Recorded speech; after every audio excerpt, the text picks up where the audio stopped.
Yes. Thank you very much and welcome to this second talk. I'm very happy to follow the previous talk about gremlins because some of these gremlins will crawl into my talk as well. Who I am, I'm Darja Šmite. I'm a professor in software engineering, and this usually scares a lot of practitioners. But hey, before I chose the academic career, I actually was on the other side and had a real job in IT industry. So I have been a system analyst. We didn't have product owners at the time. A programmer, so I do understand the complexity of the profession. But once I've been looking at more than one organization at a time, I felt that I feel more passion for that, and I really like to compare and learn from experiences in each of the companies I see. And I work with mostly empirical research or solely empirical research, which means that it's applied in practice for and with companies. I work with large Swedish and some Norwegian companies like Spotify, Ericsson, Telenor, Storebrand, Sony. I've worked with more companies like ABB, Rosemount, Tank Raiders, all over Sweden. And what I do at the moment, I've used to do outsourcing research, so I criticized Swedish companies for sending jobs to India and China. And nowadays, you know, when the pandemic hit, I suddenly became not only an expert on distributed development, but on remote work and hybrid working. After the pandemic, when the offices opened, a lot of companies had a question, well, what our remote or flexible work policy should look like. Should we force people back, or should we lure people back, or should we let them work wherever they want and start employing people on a distance from other countries? So all those questions fell into my desk. And ever since 2020, I've been following companies and trying to get the evidence. So let's not talk about gut feelings and personal experiences, but let's look at what data says. So these are the tasks of my daily work. It's not an easy task, I must say, because everyone does have a gut feeling about what should your personal employer do, or what you should do, what your colleagues in the team should do. For example, if you're in a person who loves working in the office and you are a member of a team of 6 people and you're on site every day, I bet you want everyone else also to be on site. But if you are remote and you really love your home office, you have a pandemic dog or pandemic cat or maybe pandemic hands, I'm not judgmental, I've heard a lot of different stories. So maybe you want to be working remotely fully, and then it makes sense that you want others to be remote as well, because let's face the truth, overlooking with a camera inside a meeting room with 5, 6 people in the room, you hardly see any facial expression and body language. But if everyone opens their laptop and everyone is equally remote, then you kind of have a better experience. So in Sweden we call it the distance war or distanskrig, and the people have basically are divided into 2 fronts. One front is for remote working, and another one, and for flexibility and freedom of decision making to decide for yourself where you want to work and how you want to work. And on the other side, it's usually the company managers who, you know, the bosses, your bosses, all your previous bosses who want everyone in the office because it's easier for them to do their job. It's not about people. It's the Tayloristic managers who force people back. But it's actually not that easy to distinguish these fronts. And it's not only about the bosses on the other side. And so many companies are trying to understand which type of work policy to implement, and we put them on a scale from fully remote work or office based work to office first work. Then in the middle you have a hybrid, more flexible policy. You have remote first, when you encourage people to work on a distance, but you still have a maybe a central headquarters office, which is not as big as before, or not certainly doesn't have workplace for everyone, but still exists. And then remote, fully remote, is these distributed organizations where there is no office. And of course, everyone understands what's at stake here, right? If a company has, for example, Ericsson in Kista owns a lot of buildings, then just closing one building or two saves so much money. So this is also one of these downsizing office and policies towards the left side of the spectrum, the left from my side and the right from your side, is motivated by economical reasons. And the decisions to bring people back in many agile companies, I mean, we used to talk about agile so close with collocation. There was time when we didn't scale agile. We talked about small teams, right? We never talked about fully remote teams, right? Distributed teams. We talked about sitting together, not only with each other, but also with a customer in the same premises. Those times are now gone. And now we need to understand, if you are an agile company with agile ways of working, agile philosophy, where are you on this spectrum?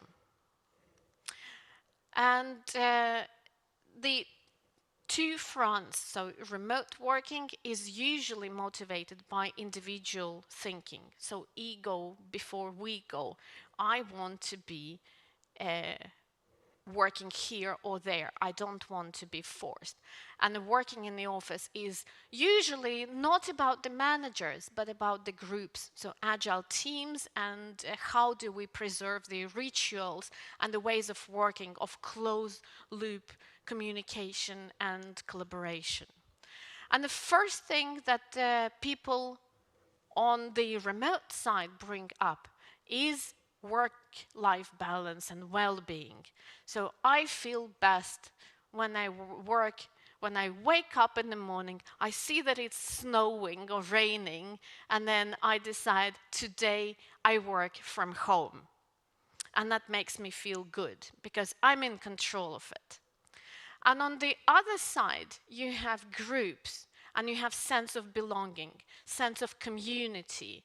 And that community feeling is cultivated when we are together, when we have very frequent, transparent ways of working. Autonomy. Autonomy is one of the biggest drivers of both well-being and also sense of self-confidence and responsibility. And to be honest, people who are given autonomy is one of the values of agile companies. They feel responsible and accountable for what they do at work. So it's a really good value to hold on to. At the same time, on the other side, you can see that if you are in the group working together, then you can see who is doing what, who has a lot to do and who has little to do. So you can help out each other easier. You can also practice backup behavior. You can also share the workload. So those experiences and behaviors are much easier when you see the other people. And if you yourself have a question, you will not disturb a person who is really, really in the flow. You will go to the other person who might be browsing news or having a coffee, or during a coffee break, or you could have coffee breaks together and not alone. So those experiences and behaviors are very, very dependent on seeing each other. Flexibility. And flexibility is not only about decision making where to work on a particular day depending on the weather forecast, but also about the time of the day. So if you like to wake up in the morning early, you can start working early and end your day earlier. But there are people who don't like to work in the mornings. They like to sleep in, they want to have relaxed morning routines, maybe walk their kids to the kindergarten or to school, and then around 10 or 10:30 start their day. With the flexibility, they have the right to do that without really disturbing anyone else. On the other hand, when you're in the office, you see so much more happening. So you're a part of the routines, you're a part of the corridor conversations. You all also overhear conversations. You share rumors, and I'm not saying that rumors are good. Rumors can be toxic, but on the other side, you get to know who does what, who is involved in which project, who has problems, who doesn't have problems, who can help out. So this cross-company collaboration is much easier to establish when you're in the office more regularly than working from home. And during the pandemic, we all can agree that it was not solely about ourselves. It was, we tried to make it work in the team as well. But the horizon of what we knew was our team. So in the team, we knew who does what, who has problems and who doesn't. But outside the team, that communication has been reserved to the minimum. Focused work time. This is one of the biggest and most frequent benefits of remote working, where peers and colleagues don't disturb you, don't ask you questions, and leave you in silence or in whatever, if you listen to music perhaps, with your music of your choice, working on a task that you have at hand. On the other side, when you have new people in the team, they might not know what to do. So they need mentoring, they need to be able to ask questions, all those things that disturb the seniors.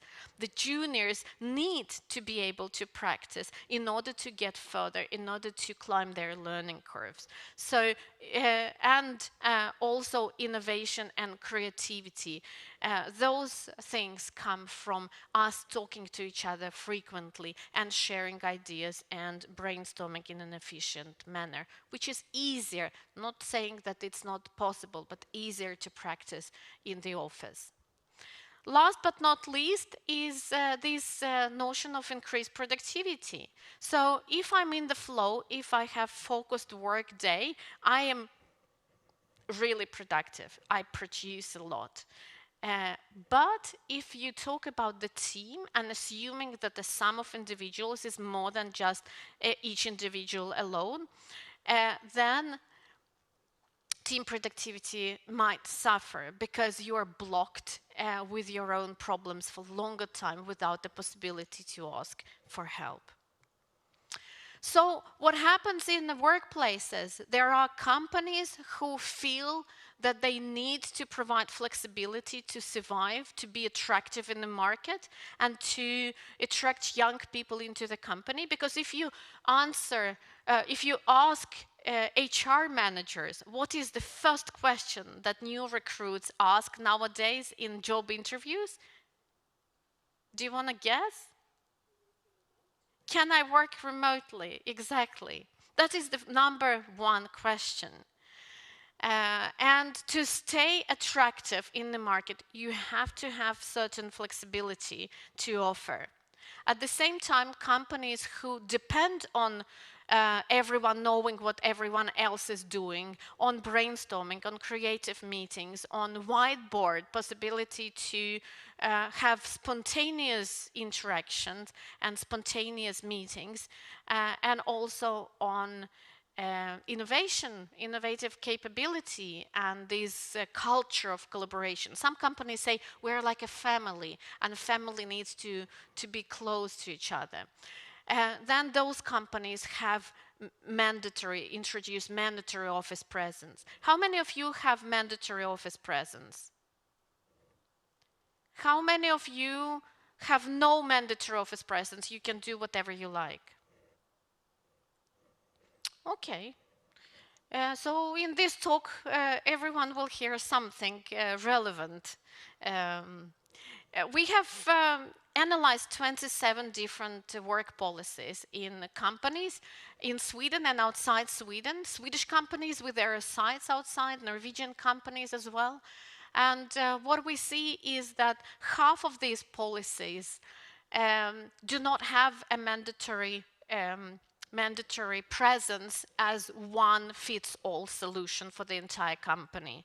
Instead, what these companies do, they delegate these decisions to the boss, to the line manager, or to the team to decide themselves. So these different icons on the screen, they indicate whether you need a manager approval or you need a team agreement about your own ways of working, your schedule or work rhythm, as we call it. And you can also see that on the fourth column, you can see that some companies lock the opportunities to recruit on a distance. So you need to be living within a commute distance. So if we have a very important meeting, then you need to be able to come in within an hour or two. And then we have other companies that actually have mandatory proportion of time, office days, or specific days when everybody is expected to be in the office. And here you, with the colors, you can see which options are available. How many days per week you are allowed to work remotely or you are expected to work from home. So it's basically 50-50. 50% of the companies don't have any regulation and 50 do. The most peculiar case here is Spanco. You see a very, very strange pattern. They have a dark blue and dark red option. That's a company who subsidizes food in the office, commute to the office for those who are office-based, and electricity and internet prices for the household for those who are remote. And they don't want to have people both here and there to pay too much. So they said you have either one contract or the other contract. That's the only example where these strict contracts are employed. Other companies, for example, you can choose your home first or office first with certain responsibilities and certain limitations. For example, if you're home first, then you don't have your personal desk anymore. You can book a desk, but you might not have a desk to book on a particular day if it's too high office presence. If you're office-based or office first, then you are you can have a mandate for your own desk. So the big question is which path to choose, to go with employee flexibility and autonomy, or with what many companies say, innovation and spontaneity and close in-person collaboration. So it's basically you need to choose one of these, right? Or no, you don't. But you can't have it all. So let's see. One of the most interesting research that I have done is a survey of the state of hybrid. We distribute surveys to companies and ask, so they have a policy, right? We know the policy, but still we want to understand how people work. We ask how many typically days per week they spend in the office versus working from home. And then we ask many other different questions to try to understand whether it actually matters if people are in the office or not. So we do surveys. We also look at access card data to try to understand whether what people say actually is true or not. And we do have registered data also to know what people produce, for example, how often they commit code and how many meetings per day do they have, such data as well. So the state of office presence, here I bring up 4 sources. It's company A and company B. And company B has 2 sites in Sweden and India, and also Nordic Office Occupier. It's a combination of data from different offices in Nordic countries. So what you see is that different companies have different proportion of employees working on site and working remotely, or having a different proportion of time. We call it office first, hybrid, remote first, or fully remote and fully in the office. And also what we see is that there is not a single company where everyone wants exactly the same thing, right? It's very difficult to have an office policy or a remote flexible policy which satisfies everyone. But for some mysterious reason, Norwegian companies have much more office presence than Swedish companies. I have as a researcher, no explanation to this, but this is something we see in our research. But also you see that the Indians during the pandemic, they moved to their family places or regional home towns and home regions, which might be 400 kilometers away. This is survey data, 300 to 400 kilometers away from the office. So getting yourself on a regular basis to the office is not an option. So many of those people commute once or twice per month for a couple of days, but definitely not as regular as people living close to the office. And we have more data, stratified analysis about the office presence. So, for example, we know that gender actually doesn't matter. Spoiler alert, although you can see that females are more working, fewer females are in the office 4 or 5 days a week than males, but this is because of the different distribution of genders in different departments. Some departments have predominantly in-office work and others more remote. Age-wise, those guys who in the interviews ask, can I work remotely? They actually are more present in the office than the more senior guys who have been in the company, which means that you should not be scared by someone asking if they have an opportunity to work remotely. That was another very interesting and very insightful, important finding of our research. Then, of course, logically, the closer you live to the office, the more likely you will have regular office presence. The further away you live, the less likely you will be coming that often. But office presence is not a constant. This is actual access card data from one company with 6 different sites in Sweden, and you can see that it is all over the place. It's not the most fresh data, I admit. It's 2021, 2022 until the end of the year. But what you see is there are seasonal patterns, and it's fluctuates all the time.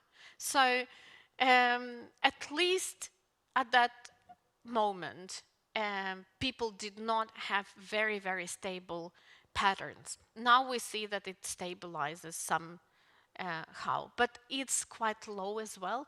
30% in some bigger towns, 50% office present in some smaller towns. But you know what?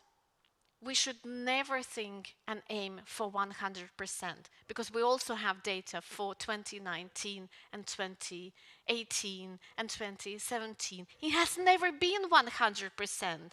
People are on parental leave, people are on sick leaves, people travel. 100% is not what we want.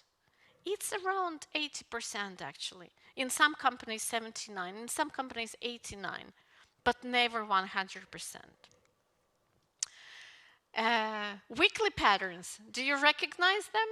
Wednesdays, people are mostly in. Tuesdays, Thursdays in some companies. Mondays and Fridays are the most empty days in the offices. But it's also from company to company. You can't really jump to conclusion based on your company only. I've also seen a pattern of a Portuguese company. They are empty 4 days a week and they are fully on site on 1 day a week. Do you want to guess which day they are in? Friday, yes, because they party, they socialize, they feel they don't, they can be disturbed, and they collaborate and communicate a lot, catch up with all the information they have been missing out, and then go into the weekend. So does presence matter, actually? First thing we have done in early months of the pandemic is we have looked into code production. So it's code merged to the main branch on average per developer per week in a company. We don't see any gaps, first of all, in March 2020. But furthermore, we see that it fluctuates all the time. It's not a linear line. It actually changes over time. And it doesn't really, on average, differ from year to year.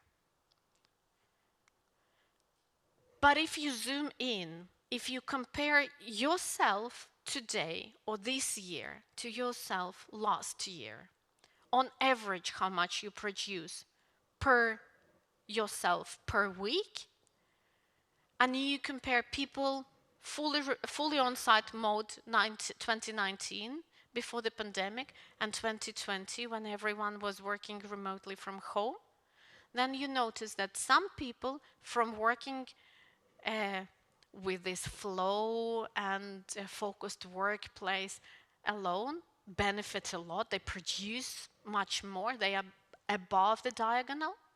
But there are also people who are struggling, who get stuck with their problems alone for longer time, and they produce much less. So, one conclusion, remote work is not for everyone. And there is brilliant research that says that the notion of flow is not something that everyone can experience either. So if you're experienced, if you have mastery, if you know what you're doing, yes, you can enter the flow if you are not interrupted and work for hours and feel like time has disappeared at the end of the day. But if you are new to the role, new to the job, new to the programming language, you don't know exactly how to handle the task, you cannot enter this magical flow. So for people who are recently onboarded, being left alone and working remotely might not be a good idea. That's why also one-fits-all solution for office presence for the entire company doesn't make sense. Because today your team might have 2 new developers, but another team has no new developers. It's a compound of people who have been working together for 5 or 10 years. They know what to do. So comparing team to team also is important, and understanding what tasks teams have, what people they have, would lead to a different conclusion about remote or on-site working. But if you compare what people want as a policy and what they practice as office presence, we see actually that a lot of people get what they want or practice what they want.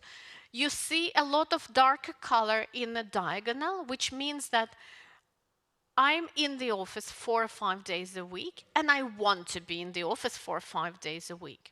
Very few are outside of these boundaries. In each of these two companies, there is a different proportion of people in each of the categories. But generally, we can say that they are not forced. We also asked about the reasons. Why do you prefer one or the other reason that you have? And generally people say that those who are in the office, they are more productive in the office. Those who are working more from home, they're more productive working from home. So the same reason, but different places. It also has to do with work-life balance. And this is very magical word, which is often misunderstood. Some people say the balance is when I close the door to the office and the work stays there, and then I walk home and now my life starts. And others say that work-life balance is when I sit next to my kids' room. I can have conversation with my kids when I want to. I can have a break and spend an hour with my family, with my spouse, with my dog, walk the dog. And that is the source of work-life balance. We call it work-life integration. And it has some pluses and it has some minuses as well. In the office, one of the biggest magnets of coming to the office is a socialization opportunities. And here I usually ask the audience, who do you think is in the office? Extroverts or introverts? Who thinks extroverts are in the office? Who thinks introverts are in the office? Well, it's both actually, but a lot of people think that people who come to the office have a high need for socialization. So these are extroverts. But that is actually true and not true, because extroverts have a high need for socialization, social quota, but they can fulfill it wherever. At home, with their friends. They have a lot of friends usually. Introverts don't. Their socialization opportunities are actually mostly in the office. So there are a lot of introverts coming to the office to socialize with their colleagues and to have established friendship relationships. But one thing that we can say is that the freedom to decide what is good for you and maybe take into account your team members is actually one of the good things that has happened to us ever since the pandemic. And flexibility has the other side of the coin as well. It's called flexibility paradox.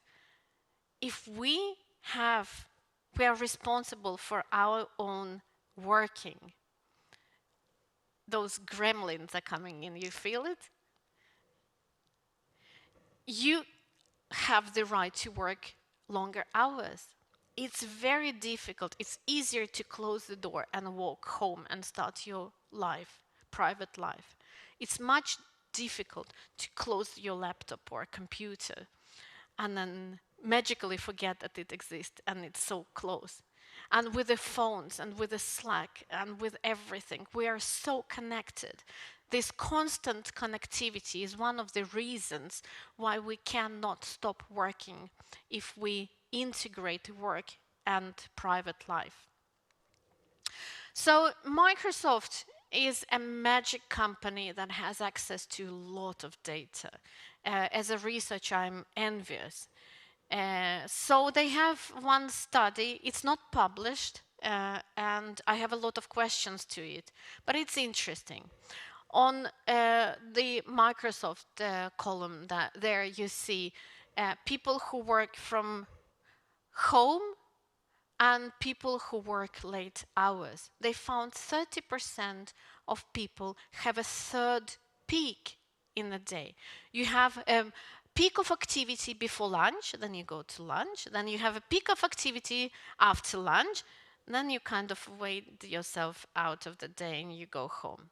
But these guys, they maybe go home or they work from home and they open their laptops in the evening and then do something. They have a small peak of activity as well. It's keyboard activity that they have measured. And I mean, I do watch Netflix on my computer. So I have a lot of questions to this research. So I thought I will do the same research myself.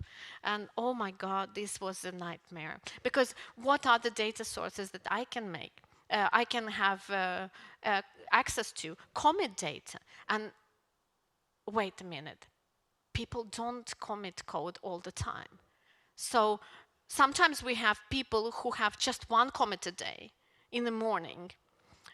It doesn't mean that they are not working in the afternoons. So that data proved to be very difficult. But if you plot it anyways, you do see a third peak. You see that there are people who work in the late hours, and that we can't really remove from the conclusion. But interestingly, the number of these people who work late hours doesn't really change. So before the pandemic, there were people who have been eager to work in the evenings, and now we have them also.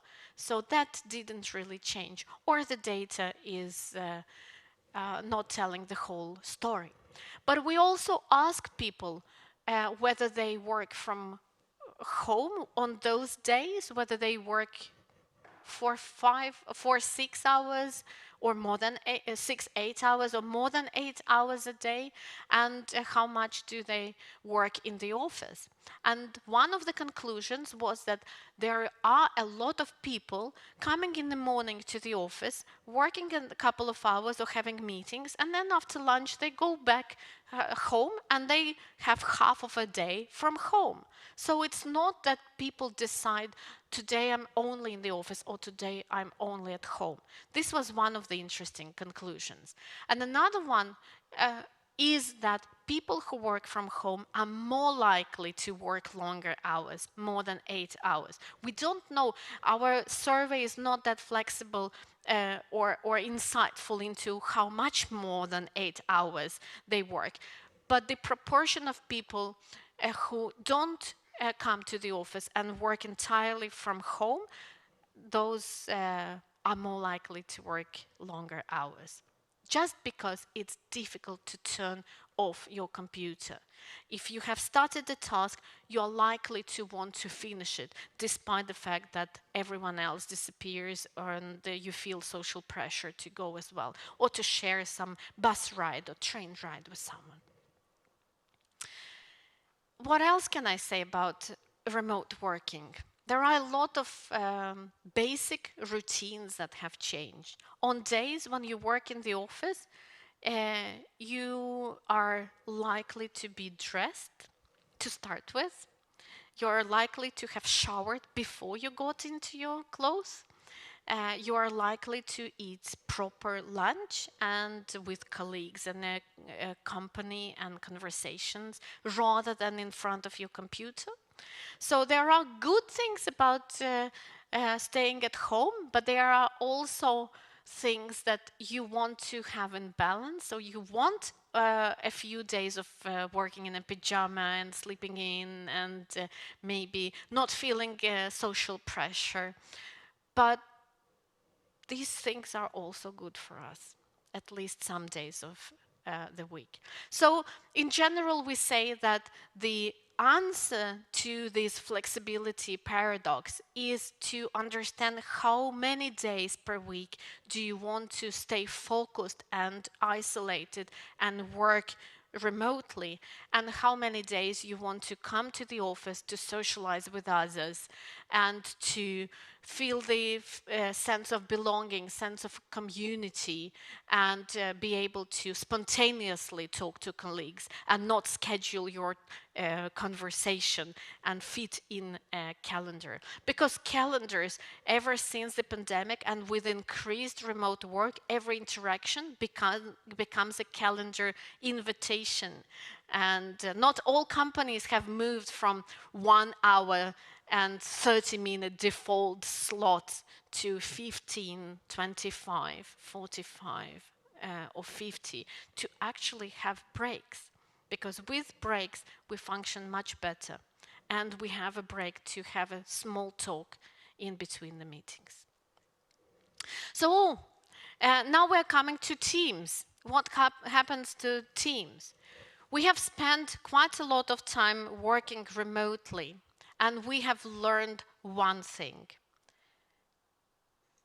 Divide the task so that you're not dependent on others and enter the flow. And we see an increased amount of independent work in software development companies and engineering departments, where work by nature should be more collaborative than independent.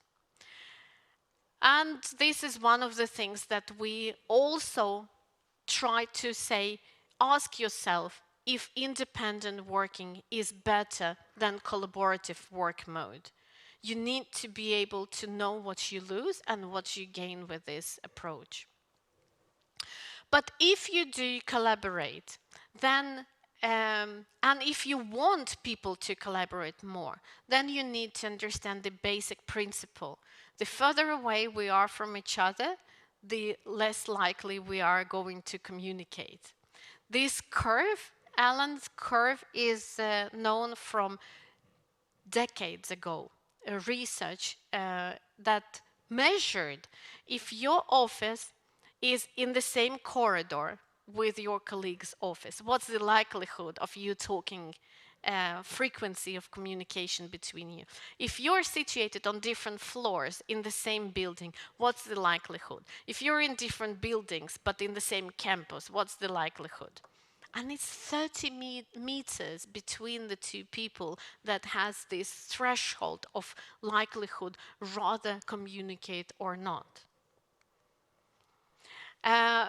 Again, Microsoft has done a very interesting job of looking at communication. And this is email communication, messages, team meetings, and so on.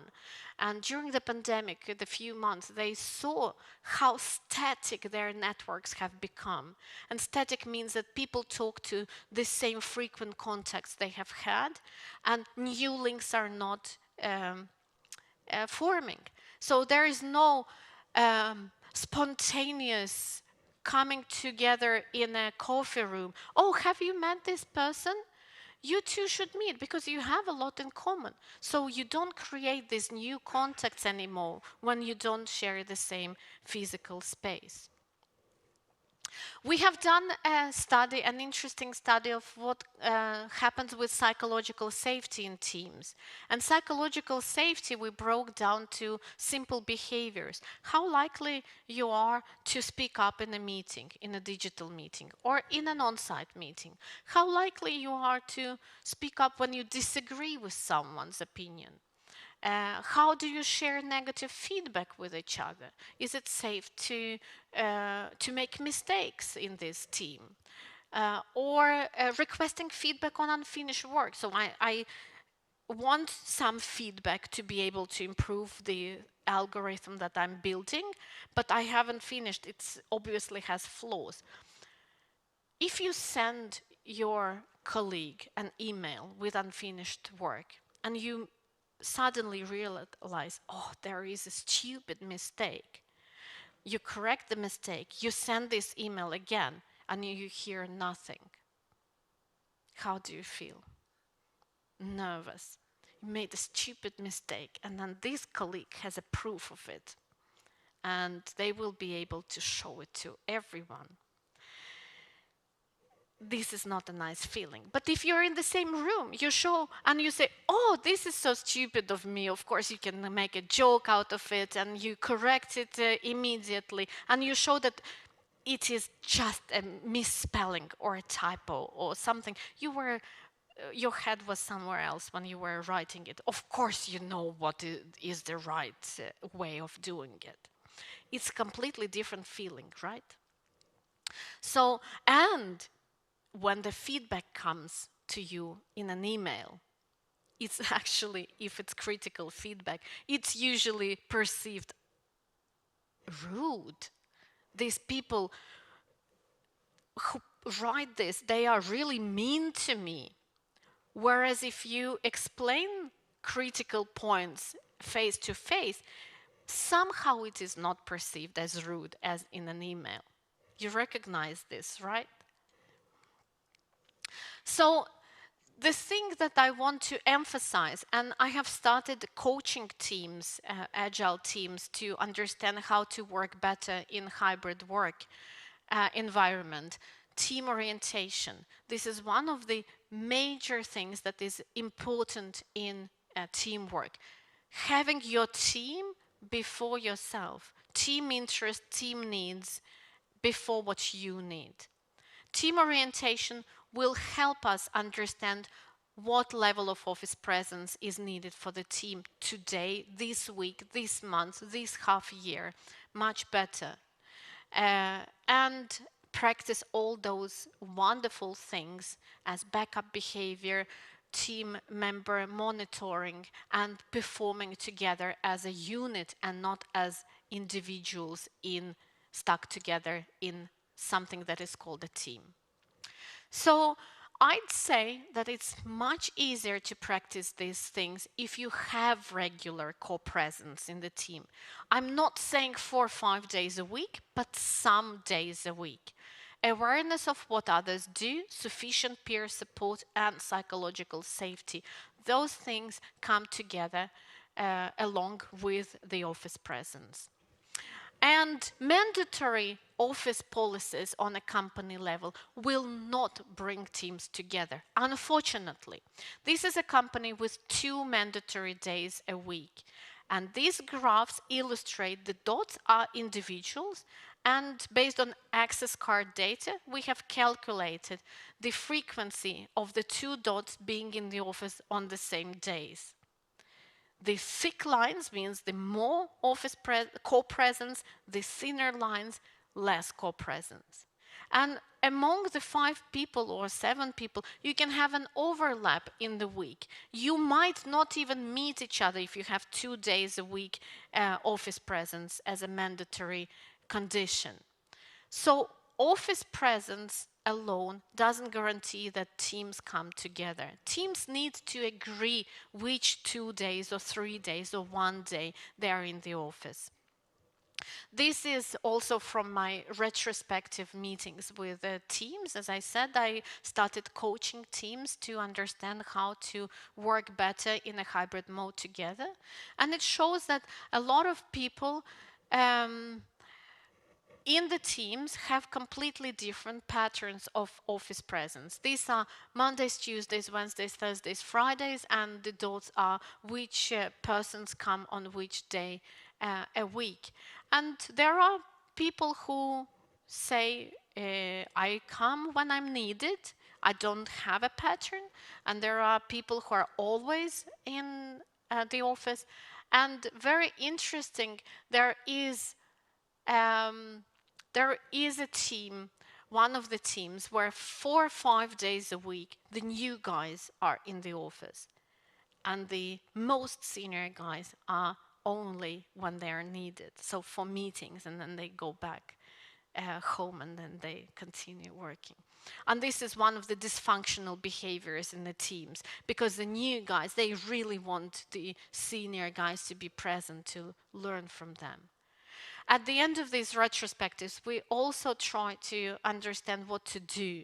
And most of these teams, as you see, have decided to have at least one joint office day. They say, okay, we need to decide which day. And preferably when other teams that we collaborate with when they are in the office. So they even wanted to sync these days across the teams. So, but another thing that we realized when we were running these retrospective meetings, we realized that not a single team has discussed these things. So we had people asking for others to be present on the same days because they're losing touch or they cannot get onboarded easily. And I wonder, why didn't they discuss things? Maybe it's about this silence behavior. That yes, you are inclined not to complain. If you don't want somebody else to force you to be in the office, you don't want to force others. So, and then it's better not to talk about it, not to raise it. But it was very helpful to understand what works well and what doesn't work well in these teams. And some teams wanted to have office presence. Some teams decided that they will try out different leisure activities, lunch or after works, independent of the office presence, and it was quite useful. And solutions are very different depending on a team and a task they do. So one of the things that I was told is the biggest take-away message in my presentation is just a language, how to call these all different modes. And this picture speaks volumes. So you can have dynamic hybrid or static hybrid. You can have synchronized hybrid, and you can have fully distributed and default digital. So synchronized hybrid means that the team has days when they're in the office, same days, and days when they are working on site. Static hybrid is sometimes you have a team with satellite person sitting in another country or in another town. They are always remote. And dynamic hybrid is when you basically decide for yourself. Sometimes everyone is in the office, sometimes no one is in the office, sometimes different people come to the office. Yes, so if I have to make some recommendations, then synchronized hybrid works better than dynamic hybrid. And you should optimize towards teams and tasks and not individuals, because individuals have very different needs, and in the team needs should be prioritized over individual needs. So ego before we go, let's reverse it. We go before ego, or we over I culture that should be dominated. And it's okay if a team decide that we are fully digital. It's okay, because people, when you ask about co-presence and you ask how they want to work and how they want others in the team to work, people want to work with like-minded people in the same team. They don't want to feel guilty for not being in the office as frequent as others. And one of the things that I bring up with companies is that let's think about outside of the box. Let's reshuffle people so that we have fully remote teams, we have fully on-site teams, and we have teams with the same need approximately to be in the office and working from home. Yes, so what should you remember from this talk? While benefits of remote work surface on individual levels, flexibility, autonomy, individual productivity, the challenges are usually hitting the teams.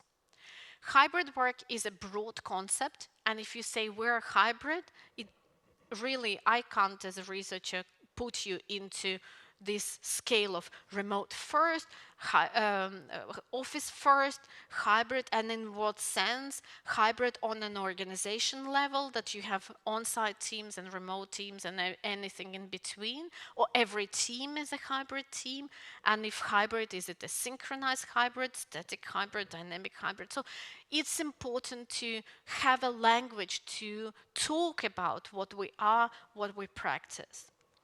And third, blunt mandatory office presence will not bring teams together. And this is very important, I think, for teams also to say we need freedom to decide for ourselves on a particular period, for a particular period of time, what's important for us, what works well and what doesn't work. This is, I think, one of the most interesting findings in our research, that a fully flexible office presence policy brings more people into the office than 50-50% mandatory office presence brings. What do we learn? If people are not forced, they feel responsible for prioritizing the company and the teams. And when they are forced, it doesn't really matter, because in Sweden we don't follow the rules that strictly if we don't buy it, because I need to be convinced that this rule is good one. So actually you have three ways forward from this point. You can opt for more co-presence and synchronized hybrid, but there are also two other alternatives. If you have hybrid work and more towards some people in the office and some people working remotely, you have to invest into making hybrid work experiences efficient and pleasant, and not having second-class citizens, the remoters, to the office happening. And also, if you have remote people mostly working remotely, you need to invest into tooling and practices that make remote work efficient and pleasant. With this, I thank you for your attention and open the Q&A.